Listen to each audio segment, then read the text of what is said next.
ce premier épisode d'Au cœur des Masters, je vous invite à venir découvrir les champions et potentiels partants des grands steeplechase Masters.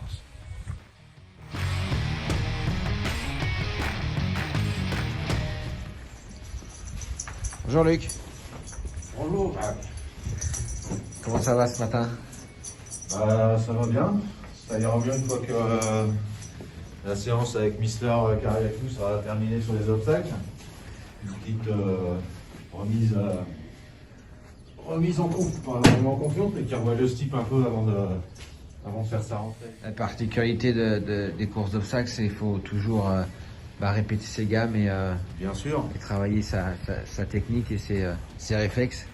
Oui, tout à fait. Et puis c'est comme ça qu'on les juge aussi, leur état de forme et tout ça, savoir comment ils sont, la façon d'appréhender, sauter les attaques et tout ça, voir s'ils attaquent ou s'ils se retirent. Enfin.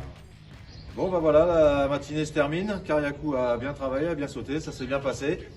Il n'y a plus qu'à aller lundi et rendez-vous dans le Clermont-Tonnerre pour les grands steeplechase Masters.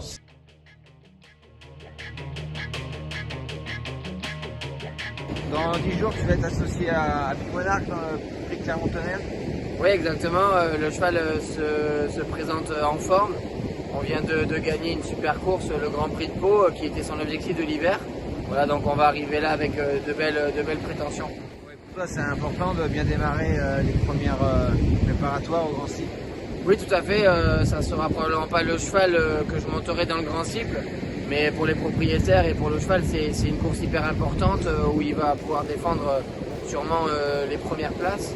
Et donc en plus démarrer le meeting d'Auteuil et les groupes notamment, c'est important d'être en pleine forme et que ça se passe bien. Je te retrouve aujourd'hui. Il y a eu des petits changements depuis la dernière fois qu'on s'est rencontrés. Déjà là, tu n'es plus à la plage, tu es au boulot.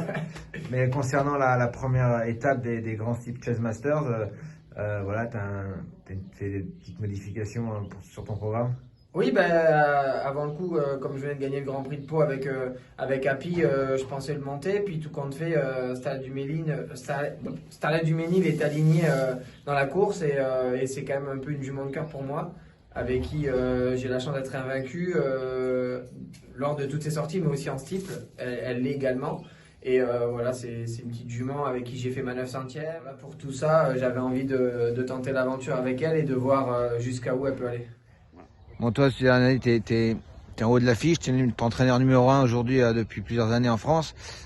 Tu vas être un acteur très actif justement dans ces grands steeplechase Masters. Tu as déjà une idée de tous tes chevaux que tu pourrais avoir Là, on va commencer par lundi, là, la rentrée, enfin les retours à Auteuil de Edith Balm, Happy Monarch, qui sont des chevaux susceptibles de courir le grand steeple.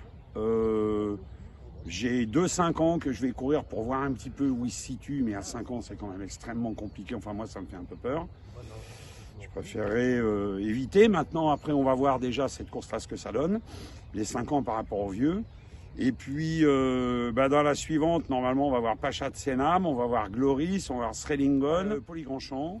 Voilà, on va voir ces chevaux-là, et puis ces chevaux-là vont commencer à prendre leur marque. Ils courront sûrement le 1 gré. Et ils iront ensuite sur le Grand Steeple de Paris.